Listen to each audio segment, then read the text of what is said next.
If you like short clips, this isn't for you. This is a longer walkthrough. We're gonna go over the revamped build of my Jackson CoosaX, give you guys some ideas that I've been talking about on the water during the lives, and kind of walk you through my process and how we're building out this year.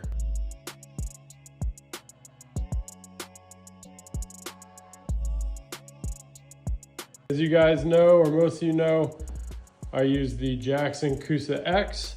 It is a paddle, non-pedal, roto-molded watercraft, and we are powered by the NK180 Pro. That is not going to change. Right out the gate, the biggest change and the focal point of redoing this whole kayak was this crossbar.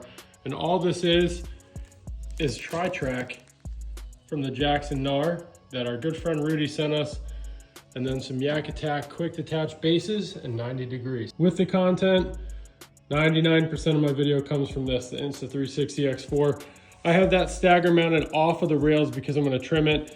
Also because of angle, the invisible camera, I don't want it picking up our phone mount for our lives. Now I was looking at getting the Yak Attack phone mount, but I have this RAM transducer mount that I prefer. I can adjust height and do all that, and it's more stable. We've just secured that to the back with a 1-inch ball and heavy duty zip tie just to make sure it doesn't go anywhere. Now, something really important to me is having an open field of view from this angle, right?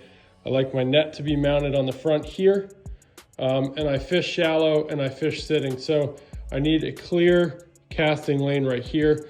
So what I've done with my optics, instead of using a traditional mount, I took a drill bit and I drilled a hole right through here and mounted a single T-bolt on one of the eyelet clamps. I used the base of one of these eyelets to tie this down.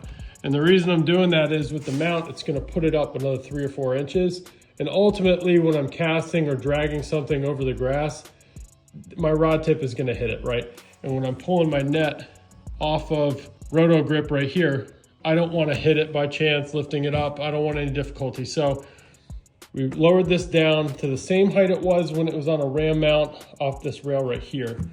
And that way I can just loosen this and I can swivel it to adjust it, and I can still pitch it and yaw up and down so I have a clear point of view.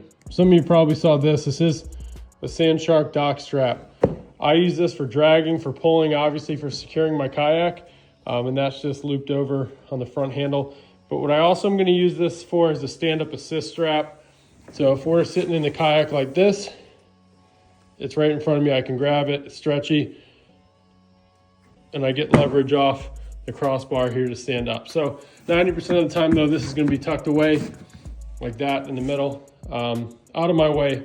But in the event I do have to portage or secure my kayak to a dock, I'm gonna leave that on for this season. So this is stuff you guys have seen before, but cup with accessories, that carabiner clip those so they don't fall. Controller for my motor. When I run the cabling, it goes underneath this bar here, and I secure my board to the back track via a paddle holder from Yak Attack, and that's just in the clip in and clip behind me, and it's flush with the kayak, and we leash it down with a Rogue leash, and that's going to be right here just so we don't lose that. So one of the most important tools for my kayak that I complain about because of wind is an anchor, and the Anchor Wizard I have swapped from my other platform to this and put it on my dominant hand side on the right so I'm not leaning forward.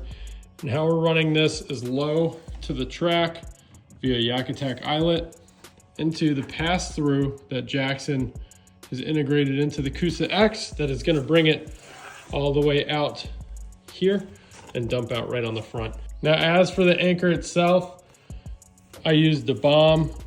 It is an awesome round anchor. I use it in rivers. It's all beat up, you guys can see, and it doesn't catch. It's more of a drag style anchor. I do recommend taping this metal cord here. I'm gonna shrink wrap all this now that I know where it's hitting my kayak right here, just to prevent scratching. And then we use a noose knot on this 550 cord to attach it. So if you get stuck, it's just gonna make it tighter, right? And I can do a separate video if you wanna see how to do a noose knot. Now as for the motor, if you guys are unfamiliar, this is a 1.8 horsepower electric outboard, the NK180 Pro by Newport Vessels.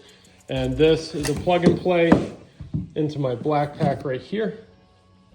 And normally I store my batteries in here, But when I'm paddling, this is where my tackle goes for transport. But 124 volt, 50 amp hour battery here. And then this is plug and play into the back. Overall, you guys have seen the changes to this thing. You've seen me fish off of it. And you know, for perspective mode of people trying to get into lives, really honestly, mounting a camera, you want your angle to look as such. This is gonna be your angle for your lives. And you know, it really makes it more personable. You can read it, it's up out of your way. And then again, the Insta360, for those of you that ask, is what I use to film with now. I've had this boat about 7 months now. And out of all of the kayaks I've fished out of, this is the one for me. I'm not saying it's better than a Bonafide. I'm not saying it's better than my Hobie. It is the platform that I have enjoyed the most and gotten the most out of for my fishing. So I know there's a lot of brand bias stuff. I've had them all. But this is the one I ended up with. And this is the configuration after fishing it in big water, in swamps, and ponds. This is how I feel it will be most efficient for my style of fishing. So if you guys got questions, drop them in there. My duty as a kayak fisherman is someone that represents Jackson Kayak. I want you guys to experience how I feel, or experience catching fish from a kayak successfully, not struggling on your platform, and kind of working on and figuring out what you want. So long video, but this is the kind of stuff I nerd out on, and appreciate the ones that stuck around and watched.